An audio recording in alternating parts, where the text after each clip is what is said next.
पिताजी, आप यहाँ?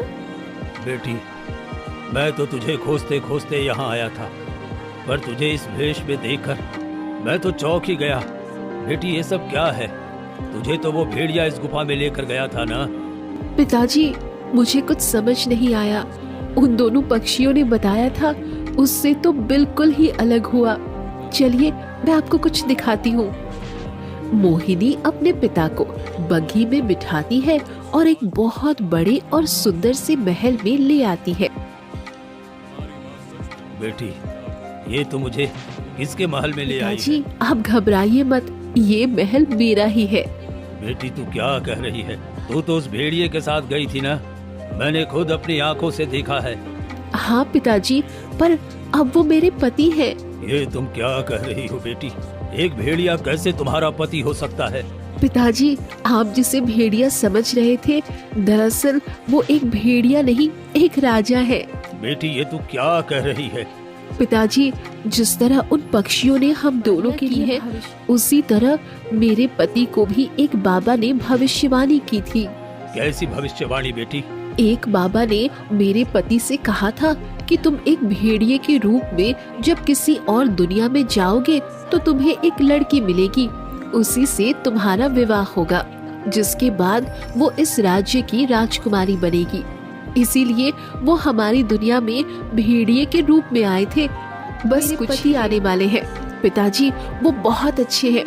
मैंने कभी सोचा नहीं था मुझे इतना अच्छा पति मिलता। दोनों बाप बेटी बातें ही कर रही होती हैं कि तभी वहाँ मोहिनी का पति आ जाता है।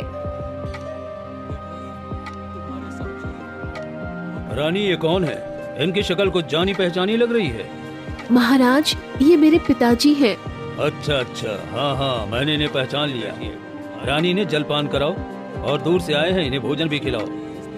नहीं महाराज, अब मैं चलता हूँ। मोहिनी की माँ मेरा इंतजार कर रही होगी, उसे भी तो ये खुशखबरी सुनानी है। पिताजी, आप आज रात्रि यहीं रुक जाइए, कल सुबह सुबह चले जाना। ठीक है बेटी, अगर तेरा मन है तो मैं आज रात्रि रुक जाता हूँ। मोहिनी के पिता रात्रि अपनी बेटी के पास रुकते हैं और वो सुबह सुबह अपने घर की ओर चल देते हैं। लेकिन जैसे ही वो उस पेड़ के उसका दरवाजा नहीं खुलता, तभी पास में बैठा एक पक्षी उससे कहता है, कौन हो तुम और इस दरवाजे के पास क्या कर रहे हो? ये कोई मामूली दरवाजा नहीं है, बड़ा ही तिलिस्मी दरवाजा है ये।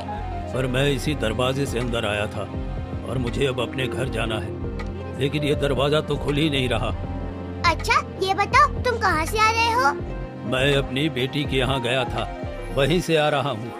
लगता है तुमसे कोई गलती हुई है, इसलिए दरवाजा नहीं खुल रहा है। एक काम करो, तुम जाओ अपनी बेटी के घर और जाके तुमने जो भी उसे उसका पैसा दे के आओ, या फिर वो सिर्फ माफ करवा के आओ जो तुमने अपनी बेटी का हक खाया है, तभी ये तिलिस्मी दरवाजा खुलेगा। मोहिनी का पिता दोबारा अपनी बेटी के ससुराल जाता है और सारी बातें अपनी बेटी को बताता है। बेटा, मुझे समझ में नहीं आ रहा, मैं क्या करूं? मैं ठहरा एक गरीब, तुझे क्या दूंगा? लगता है अब मुझे यही रहना पड़ेगा। आपको कुछ भी देने की जरूरत नहीं है, मैंने आपका सारा माफ किया। अब आप निश्फिक्र होकर जाइए। ठीक है बेटी। मोहिनी के पिता फिर से उसी पेड़ के पास जाता है जहाँ उसे दरवाजा खुला हुआ मिलता है। वो उसी दरवाजे से अंदर जाता है और गुफा से निकलता हुआ अपने घर पहुँच जाता है।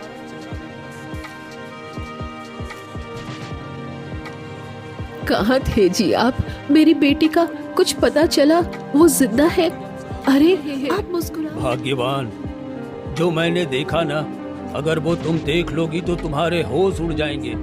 बातों को घुमाइए मत जी, मुझे बस इतना बताओ कि मेरी बेटी का कुछ पता चला कि नहीं। मोहिनी के पिता अपनी पत्नी को सारी बातें विस्तार से बताते हैं। क्या क्या आप सच कह रहे हैं जी? मुझे अभी मेरी बेटी के पास। पिताजी, मुझे भी दीदी के पास लेकर चलिए ना। हाँ हाँ, मैं सबको जल्द ही अपने साथ लेकर चलूंगा। अजी, आपने ये खबर सुनाकर दिल खुश कर दिया। हम सब ने तो इसी दुख में कितने दिनों से ठीक से खाना भी नहीं खाया। आज आप ही श्यामली के साथ जंगल जाकर लकड़ियाँ ले आओ। आज खुशी खुशी साथ में खाना खाएंगे। ठीक है भाग्यवान, हम अभी जंगल जाते हैं। वैसे भी मैं बेटी को अकेला नहीं छोड़ सकता। दोनों बाप बेटी जंगल की ओर निकल जाते हैं। बेटी, मैं तो थक गया।